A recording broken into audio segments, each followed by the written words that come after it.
ನಮಸ್ಕಾರ. ನನ್ನ ಹೆಸರು ಶಂಕರ್ ಬಸಪ್ಪ ಮಲ್ಲಣ್ಣವರಂತ. ನಮ್ಮೂರು ಮಾವಿನಕಟ್ಟಿ ಅವರು.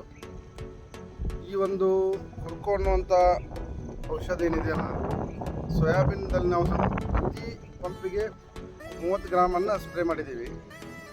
ಒಳ್ಳೆಯ ರಿಸಲ್ಟ್ ಇದೆ. ಇದು ಬೇರೆ ಯಾವುದೇ ಔಷಧಗಳನ್ನು ಪಡೆದರೂ ಸೋಯಾಬೀನ್ದಲ್ಲಿರುವಂಥ ಕೀಡಿ ಸಾಯಕ್ಕೆ ತಯಾರಿಲ್ಲ. ಇದನ್ನು ಹೊಡೆಯೋದ್ರಿಂದ 5-6 ತಾಸಿನೊಳಗೆ ಆ ಕೀಡಿ ಸಂಪೂರ್ಣವಾಗಿ ಸತ್ತು ಬೀಳ್ತದೆ. ಮತ್ತು ಬೆಳೆ ಬೆಳೀಲಿಕ್ಕೆ, ಸೋಯಾಬೀನ್ ಬೆಳೆ ರಕ್ಷಣೆ ಮಾಡಲಿಕ್ಕೆ ಅತ್ಯುತ್ತಮವಾದಂಥ ಒಂದು ಕೀಟನಾಶಕ ಅದ.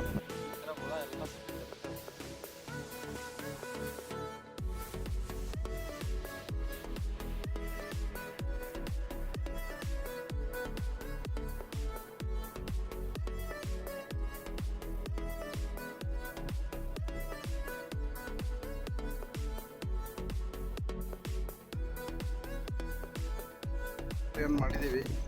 ಅದು ಈ ರೀತಿಯಾಗಿ ಹುಳುಗಳೆಲ್ಲ ಸತ್ತು ಜಮೀನಲ್ಲಿ ಬಿದ್ದಿದ್ದಾವೆ. ಅದಕ್ಕಾಗಿ ನಾವು ಇದನ್ನು ನೋಡ್ಬೋದು.